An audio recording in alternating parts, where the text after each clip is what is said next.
Čaute všetci, dnes mám pre vás vytrvalostný tréning, ktorý sa skladá z dvoch častí. V prvej časti rozvíjaš vytrvalosť vo výbušnej sile, v druhej časti rozvíjaš vytrvalosť silovú. Poďme sa na to pozrieť.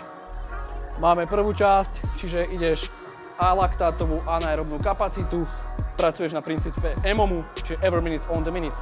Každú začatú minútu pracuješ určitý počet opakovaní, do konca minúty máš oddych. Prvé cvičenie, v prvej minúte ideš 5 plyo push-ups, v druhej minúte 5 plyo jumps, a v tretej minúte ideš 20 double underov, alebo teda dvojšvihov. Druhá časť je aerobná sila, ideme totálne 5 kôl, 4 cvičenia. Prvé cvičenie 200 metrov beh, druhé cvičenie 12 jednoručných trhov s činkou na každú ruku, 12 hand release push-ups, 12 high crunches, dáme si trošku brúško. Takže celkovo ideš z tohto 5 kôl, po každom cvičení oddychuješ 45 sekúnd, po každom kole oddychuješ 90 sekúnd. Poďme sa na to pozrieť.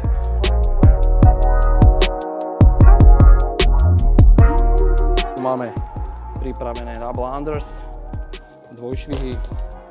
Máme si tam časovač, 10 sekúnd. 3, 2, 1 a ideme na to.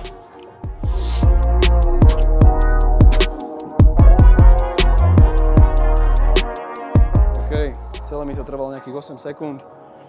Do konca minúty máš pauzu. To znamená, že si zregeneroval energetické zdroje na požadovanú prácu, to znamená, robíme výbušnosť a laktátovú kapacitu cez rýchlosvalové vlákna, cez ATP-CP. Tieto rezervy v rámci energetických zdrojov nie sú moc vysoké, to znamená, nemôžeš vykonávať toto zaťaženie príliš dlho, lebo už potom pracuješ do vytrvalostnej zložky a to teraz nechceme. Takže tentokrát výbušnosť dolných končatín, ideme výskok s protipohybom, plyometricky, to znamená, po dopade sa snažíš automaticky hneď využiť akumuláciu energie na ďalší výskok. Tu je takisto podstatná rýchlosť prevedenia celkového pohybu a frekvencia zapojenia pohybových činností, to znamená nadväznosť na seba v čo najkratšom čase.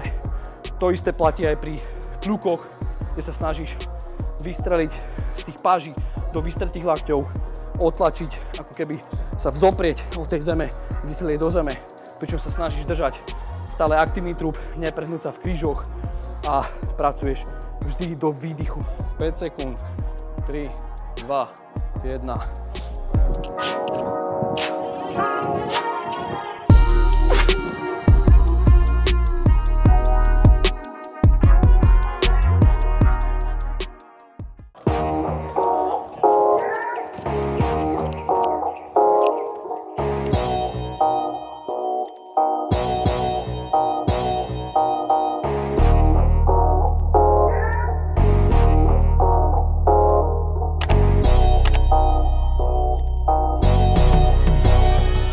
Všimnúť, využívam počas toho aktívny rest, alebo teda interval odpočinku, kde sa snažím pracovať neustále v nejakých pohyboch, čiže to je nejaká tieňovačka, ústupy, zmena pozície a tak ďalej, aby som udržal svoje tepy v nejakej úrovni, aby som stimuloval trošku aj vytrvalostné schopnosti.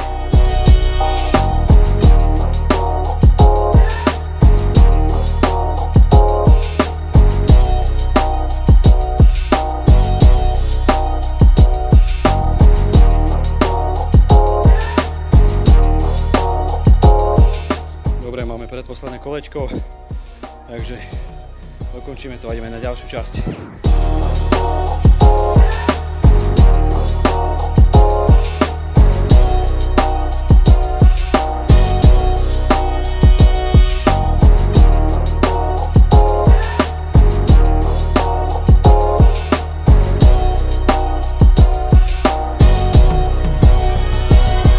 OK, máme to hotovo. Takže celkovo ideš objem zaťaženia EMOM 18 minútový, to znamená, že spravíš každú jednu minútu jedno cvičenie, máš 3 cvičenia, to znamená, že spravíš 6 kôl po dobu 18 minút. Ideme sa pozrieť na ďalšiu časť.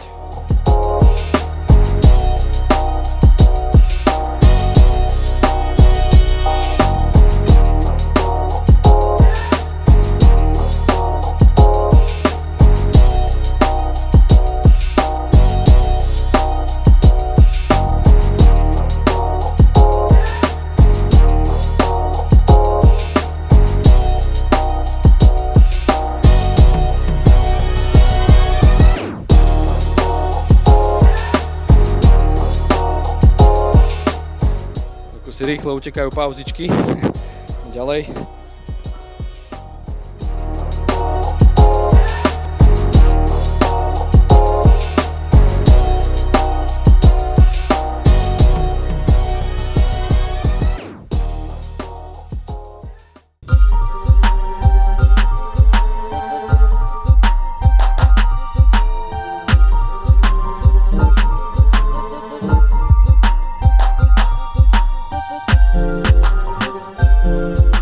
OK, máme za sebou celý workout, aj druhú časť.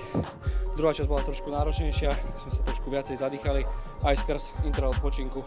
Ten interval odpočinku tam je dobrý, keď chceš z toho nejaký progres, môžeš do budúcna si uberať interval odpočinku, až sa dostaneš na interval odpočinku iba po kole, to znamená, že medzi cvičeniami nebudeš mať a budeš budovať anaerobnú kapacitu.